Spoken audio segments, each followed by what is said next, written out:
ala Rasulillah. Bienvenue à l'invité d'Al-Bayan. Aujourd'hui, en exclusivité, nous recevons l'un des petits-fils du fondateur du mouridisme dans le monde, le Cheikh Ahmadou Bamba, son fils Cheikh Mahamadou Mamoun Baké. Il est en Côte d'Ivoire et résident, représentant du calife général du mouridisme ici en Côte d'Ivoire et ambassadeur. Cheikh Mamoun, assalamu alaikum wa rahmatullahi. Alaykoum salam wa rahmatullahi.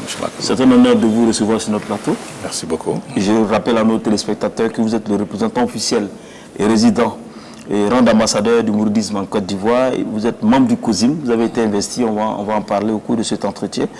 Petit-fils du Cheikh Ahmadou Bamba, qu'Allah lui fasse miséricorde, fondateur du mouridisme, le Khadim Rasoul. Vous êtes universitaire et chercheur et imam. Merci une fois de plus. Alors, d'entrée de jeu, ce contact avec Touba, ça s'est fait lors de la visite du Cheikh Ahima Ousmane Diakité en octobre dernier au Sénégal. Comment tout cela s'est préparé? Voilà, merci beaucoup. Assalamu alaikum wa rahmatullahi wa barakatuhu. Alhamdulillah, wa salatu wa salam ala rasulillah sallallahu alayhi wa sallam. Merci beaucoup, M. Makolo. Merci à tous vos téléspectateurs où se trouvent un peu partout dans le monde. Nous vous remercions profondément pour cette invitation et vous dire brièvement que la visite du Cheikh Ahima a été effectuée au mois d'octobre, comme vous l'avez venu de le dire, sur invitation du Khalife général des Mourides. C'est grâce à notre neveu, notre fils Modou Karam Baké et ses amis qui ont pu entrer en contact avec Cheikh Ahima. Ils ont pu avoir l'invitation du Khalife et Cheikh Ahima, avec son humilité, sa disponibilité, est venu à Touba s'enquérir de la situation de la Mouridiyya et de s'approcher du Khalife général des Mourides. Une fois à Touba, une amitié, une confidentialité s'est tissée entre lui et son éminence, Cheikh Moudal Muntaga, que je amène ces salutations, ces bénédictions pour tous les musulmans de la Côte d'Ivoire, pour la population ivoirienne et pour les habitants de ce grand pays, ce pays d'ouverture, ce pays d'hospitalité, ce pays d'amitié, ce pays d'africanité. Donc, Cheikh Ahima a bien voulu bénéficier de l'expérience mouride.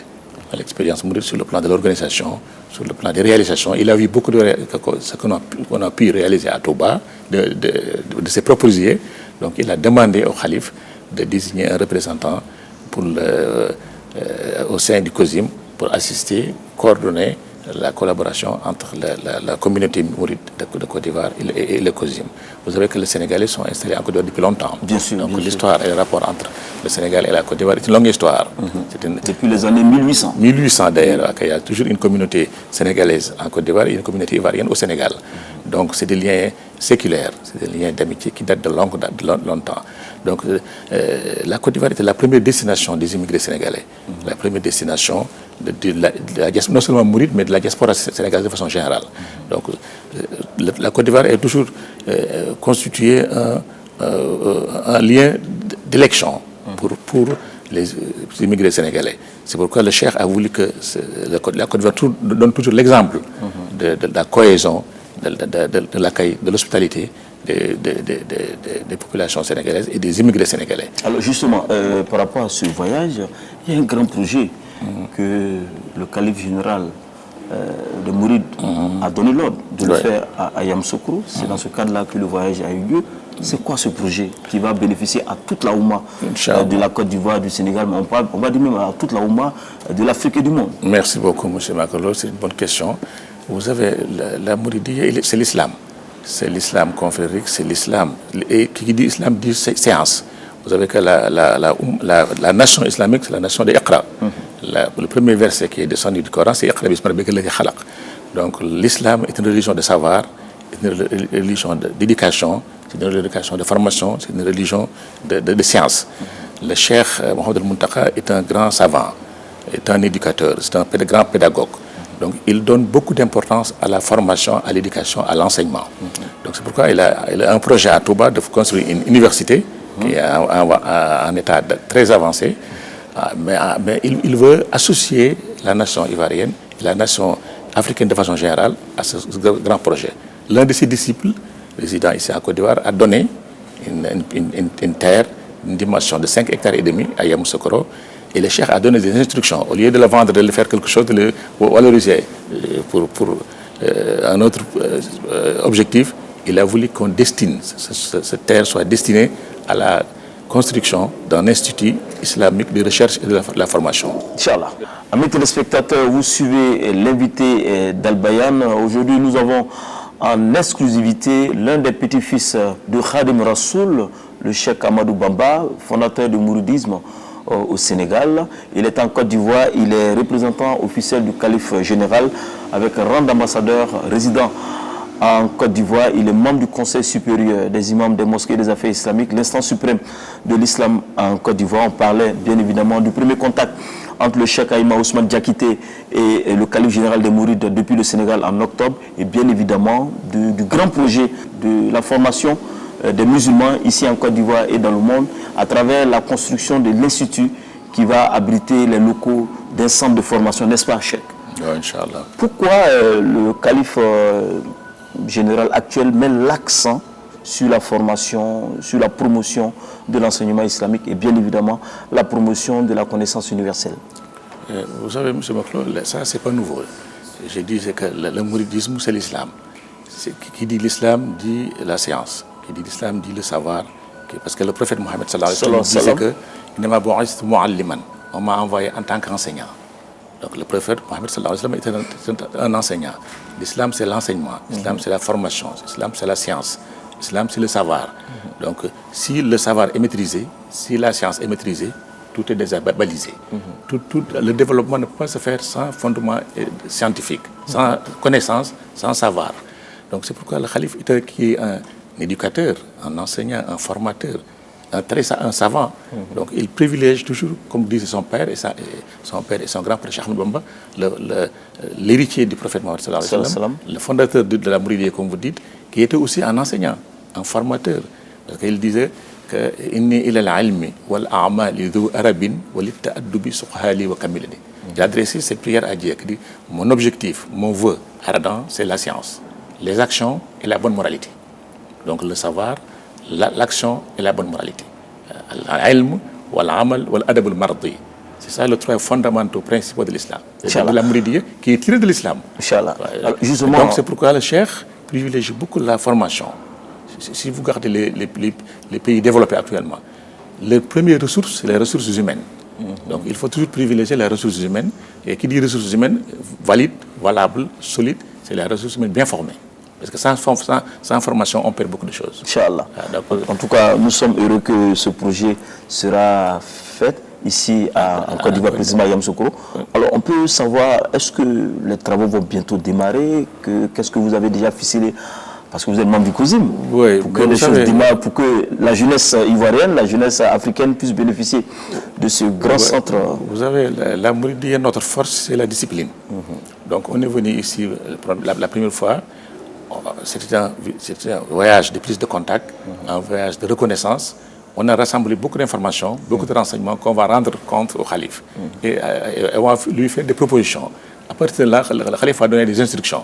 On ne peut pas anticiper les instructions ou les engagements du calife. C'est le calife qui va déterminer comment et quand les travaux vont démarrer. Mais ce sera sous peu, Inch'Allah. Parce qu'il tient à cœur. C'est-à-dire que lui, il connaît la Côte d'Ivoire. Il a visité ce pays, il connaît bien ce pays. Et puis il veut toujours que ce pays soit un modèle pour la diaspora sénégalaise, surtout pour la diaspora mouride. Inch'Allah. On rappelle à nos téléspectateurs que vous êtes le représentant officiel, résident et rang d'ambassadeur du mouridisme en Côte d'Ivoire. Vous avez été récemment investi comme membre du Conseil supérieur des imams des mosquées et des affaires islamiques, l'instance suprême de l'islam en Côte d'Ivoire. Déjà, personnellement, comment vous avez accueilli cette nomination? Je l'ai accueilli avec beaucoup d'humilité, avec beaucoup de modestie, mais avec beaucoup de bonheur. Parce que le choix du calife s'est porté sur ma modeste personne. C'est celui qui m'a choisi. Donc, pour raffermir les relations d'amitié, de fraternité, de coopération entre le COSIM et la Mouridiyya. Sur demande de Cheikh Aïma, que le Tout-Puissant lui accorde longue vie et une santé de fer. Donc, je l'ai accueilli avec beaucoup d'humilité, avec beaucoup de bonheur, avec beaucoup de reconnaissance envers le calife, Parce qu'il veut que la Mouridia bénéficie de l'expérience du COSIM, sur le plan de l'organisation, sur le plan de la méthode, sur le plan de la gestion des affaires religieuses au Sénégal et un peu partout. Et vice-versa. Le COSIM aussi bénéficie de l'expérience mouride, de notre mode d'organisation, peut-être notre mode de financement, parce que nous sommes appuis un peu partout dans le monde. Donc, quel est notre secret? Qu'est-ce que c'est la Mouridia? Qu'est-ce qui nous a poussé à pouvoir réaliser toutes ces réalisations, tous ces aspects de la coopération entre le COSIM et la Mouridia? Avec le temps, on en saura beaucoup de choses. Inch'Allah. Je sais que vous avez déjà tâté le terrain, non sans oublier de rappeler à nos téléspectateurs, en termes d'infrastructure, vous avez construit, on va le dire, en toute modestie, la plus grande mosquée d'Afrique à Dakar, Massakouli Djinna. Et je pense que la délégation ivoirienne y était, notamment notre directeur général Imam Sissé Djigiba Abdallah. Parlant toujours du COSIM, vous avez tâté le terrain. Que pensez-vous déjà de ce que vous avez vu sur le terrain? L'organisation des musulmans en Côte d'Ivoire et puis bien évidemment vos compatriotes qui sont installés ici depuis des années. Oui, merci beaucoup pour cette question. Ce qui m'a impressionné le premier, c'est votre mode d'organisation. Vraiment, on sait qu'au Sénégal, comme la Côte d'Ivoire, sur le plan formel, nous sommes des États laïcs. La République de Côte d'Ivoire est un État laïque, le Sénégal est un État laïque. Mais ici, vous avez pu organiser les activités islamiques de façon formidable, de façon exemplaire, qui peut servir, qui peut donner des leçons à beaucoup d'autres pays. Au Sénégal, l'islam est ancré au Sénégal. On a beaucoup de mosquées, on a beaucoup de confréries, on a beaucoup de musulmans, on a construit beaucoup de mosquées, mais on n'a pas cette organisation, cette harmonie, cette coordination qui nous manque. Et on peut bénéficier de l'expérience ivoirienne sur ce plan. C'est l'un des aspects de notre mission dans ce pays-là. Non seulement amener l'expérience et le faire bénéficier le COSIM et la Côte d'Ivoire de cette expérience mouride, mais bénéficier aussi de l'expérience du COSIM sur le plan de la méthode, sur le plan de l'organisation, sur le plan d'encadrement islamique. Inch'Allah. Inch'Allah.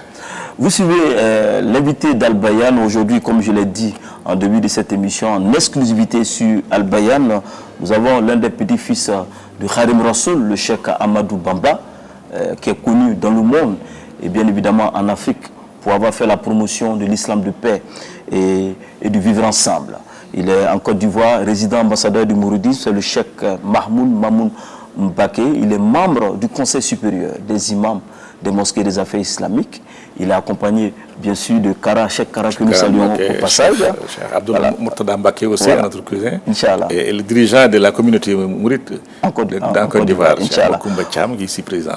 On ne peut pas avoir une université sans parler du monde. Des termes quand même qui représentent l'islam. Selon vous, quel regard portez-vous sur certaines terminologies, sur notre religion en termes de terrorisme? Et puis bien évidemment, au-delà de tout, le mouridisme, c'est d'abord le vivre ensemble, c'est également la paix, et également prêcher l'amour du prochain. Oui, donc ça amène de l'islam. L'islam est une religion de paix. Même le terme islam vient du mot salam, est dérivé du mot salam, salam qui signifie la paix. Donc cette religion est une religion de paix. Cheikh Ahmed Bamba disait que pour lui, pour sa compréhension de l'islam, le fait de tuer un insecte ne fait pas partie de son projet. Donc il est le non-violent du début à la fin. Donc il est toujours pour la paix, il est toujours pour la promotion, il est toujours pour le pardon. La preuve en est qu'il a beaucoup souffert. Il a été capturé par les Français, éloigné au Gabon, éloigné en Mauritanie, mis en résidence surveillée au Sénégal. Donc pendant 37 ans, il est au mai français. Donc on peut dire qu'il est le prisonnier le plus long dans le monde. Mais malgré tout ça, il a pardonné aux Français. Donc il a pardonné, non seulement ça, il a soutenu la France à un moment donné, où le trésor français avait des problèmes de finances. Donc lui, il ne connaît pas la vengeance, ni la violence. La violence, ni la vengeance. Donc il est toujours musulman, pacifique, sympathique, qui traduit les conceptions de l'islam. Parce que c'est l'islam même qui est une religion de paix.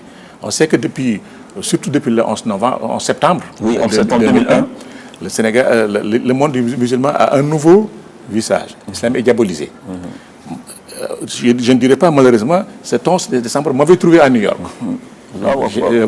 Je suis allé à New York le mardi 5 septembre 2001. Les événements sont arrivés le mardi suivant, le 11 septembre 2001. Donc j'ai vu beaucoup de choses, je connais beaucoup de choses. Ils ont pu profiter de ça pour donner un nouveau visage de l'islam, diaboliser l'islam, diaboliser les musulmans, donner l'islam comme une religion de violence, une religion de terrorisme, une religion d'obscurantisme. Tout ça, c'est des idées reçues.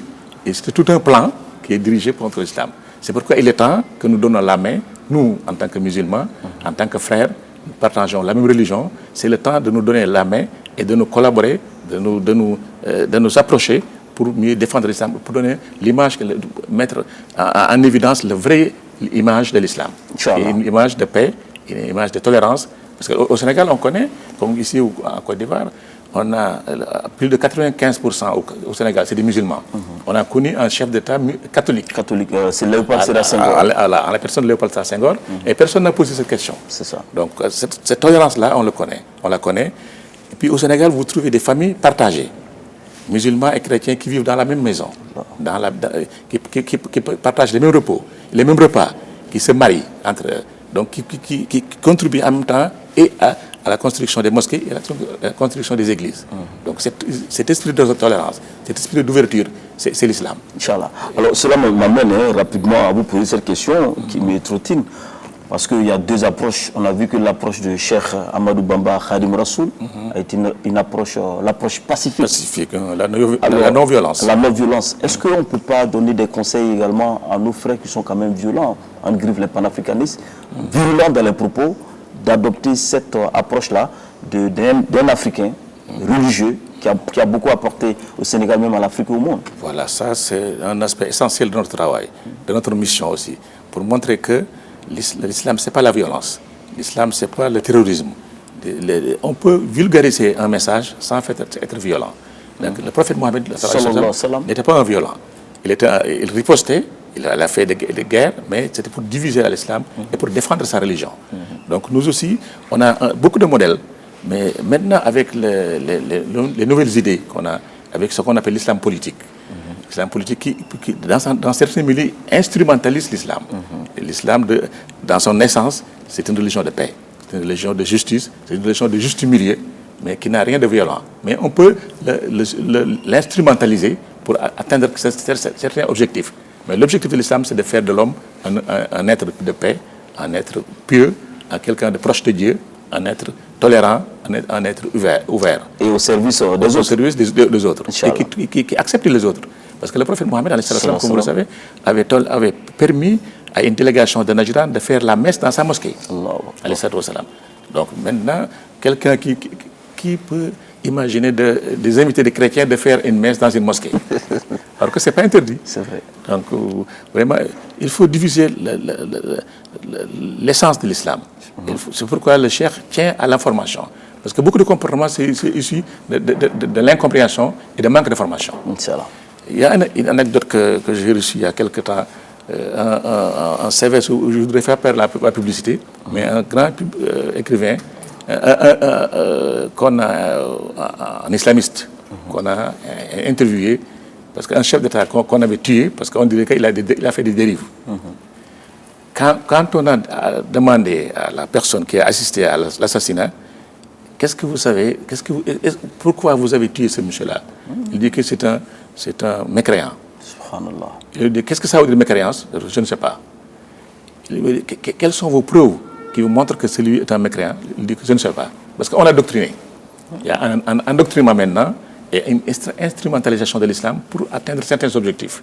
Mais l'islam en tant que tel est une religion de paix, une religion de juste milieu, est une religion de tolérance. Inch'Allah. On va maintenant aborder la dernière ligne droite de cet entretien exclusif. C'est bien évidemment la collaboration avec Al Bayan. Vous avez certainement visité nos locaux récemment avec notre maître, le professeur Hassan Boub. Voilà, déjà quand vous êtes venu voir ce que le professeur a fait et puis ce qu'il est en train de faire, quelles sont déjà vos impressions? Des impressions de mécontentement. Je suis très content, je suis très heureux que cette collaboration démarre par cet aspect. Parce que Al-Bayan, c'est Al-Balagh, c'est l'information. L'islam est une religion d'information. Et Rasoul balligh ma unzila ilayka min rabbik fa illam taf'al fa ma ballaghta risalati. Balligh, donc bayin, donc informer, diviser. Le prophète sallallahu alayhi wa sallam disait balligh anni walaw aya. Diviser, rétribuer, informer, même si c'était un verset. de ma part. Donc, je suis très content de cette collaboration qui est un début. Heureusement que le professeur Hassan est un modèle. Nous sommes très fiers de lui, nous sommes très fiers de ses actions et on espère que beaucoup d'autres réalisations suivront et puis on fera une bonne collaboration entre Touba, la communauté mouride de façon générale, soit ici présente à Côte d'Ivoire et au niveau du Sénégal ou un peu partout dans le monde. Parce que Al-Bayan est universel. Al-Bayan est universel. Donc on tend la main à Al-Bayan et on est très fiers de ce début de collaboration et d'autres perspectives viendront, Inch'Allah. Vous avez visité nos locaux, vous avez rencontré le directeur général, l'imam Cissé Djigiba, et vous avez même dit que c'est la première fois que vous rencontrez un imam qui est directeur général. Voilà, ça aussi. Vous avez été flatté par le travail que ce groupe abat depuis 20 ans. Oui, c'est vrai, c'est vrai. Je suis très fier d'Al-Bayan et c'est très important pour montrer que l'islam n'est pas contre la modernité. On peut être musulman, dans notre peu de musulmans, de sunnites, de sympathisants du prophète, d'imitateurs du prophète, mais en même temps moderne, ouvert à la modernité, ouvert à la civilisation moderne, ouvert, parce que la communication est un aspect très dangereux maintenant. Absolument. Donc les médias jouent beaucoup de rôle. Les médias font et défendent, comme vous le savez, des idées. Absolument. Il y a beaucoup de manipulation, il y a beaucoup de contre-vérités qu'on manipule à travers le monde, que ce groupe de médias peut participer à la correction. Inch'Allah. À la correction, Inch'Allah. À redéfinir, à faire retourner les gens à la voie droite pour dire que la vérité, c'est la vérité et montrer bien la vérité avec des moyens modernes. Donc l'islam n'est pas contre la modernité. Inch'Allah. L'islam n'est pas contre... C'est pas l'ouverture. L'ouverture. Voilà. Inch'Allah. Je rappelle à nos téléspectateurs que c'est la dernière ligne droite, maintenant, la fin de cet entretien exclusif avec l'un des pédifils de Cheikh Ahmadou Bamba Khadim Rassoul, le fondateur du mouridisme. Vous êtes membre du Conseil supérieur des imams des mosquées et des affaires islamiques de l'Instance suprême de l'islam en Côte d'Ivoire, représentant officiel, résident et rang ambassadeur du mouridisme en Côte d'Ivoire. Votre mot de fin, tout en précisant nos téléspectateurs qui nous suivent à Dakar, à Mbour, à Saint-Louis, à Touba, à Tabakounda, sur les 93 du bouquet Canal+. Votre mot de fin en français et puis en arabe. Voilà, notre mot de fin. Le mot de fin, c'est nos remerciements encore, réitérer nos remerciements vraiment les plus profonds à l'endroit de Cheikh Aïma et l'ensemble des imams de la Côte d'Ivoire et l'ensemble de la population ivoirienne et à vous, à l'équipe d'Al-Bayan, pour votre accueil, pour votre enthousiasme, pour votre hospitalité et exprimer notre disponibilité et de travailler avec vous, de collaborer avec vous sur instruction du Khalife général des Mourides et sur la demande de Cheikh Aïma. Donc, nous tendons la main à tout le peuple ivoirien, tous les musulmans de la Côte d'Ivoire, surtout à vous, Al-Bayan, et nous souhaitons la paix, la stabilité, Amin. La tranquillité pour ce pays, Amin. pour le Sénégal et pour la Côte d'Ivoire, parce que la paix est au début et avant tout. Amin. La paix est les biens les plus précieux que nous possédons. Nous souhaitons la paix, la tranquillité, l'hospitalité pour ce pays et pour le Sénégal. Inch'Allah, une minute en arabe. En arabe, والله أفضل أن أبلغ تحياتي واحتراماتي لجميع الأئمة في لا كوت ديفوار وعلى رأسهم شيخ الأئمة الأستاذ الشيخ عثمان Diakité الذي كان صديقا لي كان رفيقا لي في المدرسة. Je n'ai pas oublié de dire ça. On a étudié ensemble avec Cheikh Aïma. Au Maroc. Au Maroc, voilà. C'est vrai. Donc c'est pas un hasard. Ouais. Je suis très fier de ça. Donc récemment il a rappelé. Donc je suis très fier d'avoir un ancien collègue d'école. ولذلك مسرور جدا بلقاء هذا اللقاء الطيب وبوجودي في الديار العاجية وجئنا بأمر من الشيخ الخليفة محمد المنتقى الخليفة العام للطريقة المريدية لندعم العلاقة الوطيدة والمحبة الصادقة بين الشعب العاجي والشعب السنغالي وخاصة مع أعضاء الكوسيم الهيئة الخاصة مجلس الأعلى للأئمة والشيوخ المكلف بتدبير الشؤون الإسلامية في دولة الساحل العاج. إذن نأتي لنمد يد المساعدة ويد التعاون والانفتاح بين الجالية المريدية والأمة العاجية وخاصة المنتسبين إلى كوزيم في هذا البلد الأمين. هذا البلد الذي تربطه بالسنغال علاقة وطيدة وعميقة وقديمة بين السنغال وجمهورية الساحل العاج أو لا كوت ديفوار إن شاء الله. إذن فنحن مستعدون للتعاون معكم جميعا من أجل مصلحة الاستقرار والسلام والأمن والطمأنينة. آمين. فبارك الله فيكم. آمين. حفظ الله بلدينا. شكرا بارك الله فيك. Merci beaucoup Cheikh. Je rappelle à nos téléspectateurs que vous êtes le Cheikh Mamoun Baké. Vous êtes l'un des petits-fils du Cheikh Amadou Bamba Khadim Rassoul et représentant officiel résident, ambassadeur du mouridisme en Côte d'Ivoire, membre du Conseil supérieur des imams des mosquées et des affaires islamiques. Merci pour cette interview exclusive. Merci beaucoup. Merci à Cheikh Kara, qui a également facilité, puis d'autres personnes qui ont facilité cet entretien, sans oublier le professeur Hassan Boub. Merci. Et n'oubliez pas que le Cheikh nous a envoyé une délégation. Ce n'est pas Mamoun Baki qui est venu. Le Cheikh Kara, le Cheikh Murtada et l'ensemble de la communauté mouride est venu au nom du Khalif général des Mourides. Et le terme d'ambassadeur, on l'utilise peut-être pour éclairer la mise. Mais il y a des ambassadeurs officiels. Non, vous êtes l'ambassadeur du mouridisme. Peut-être. Merci de nous avoir suivis. Excellent sur le programme sur la télévision Al Bayan. Wassalamu alaikum wa rahmatullahi wa barakatuh.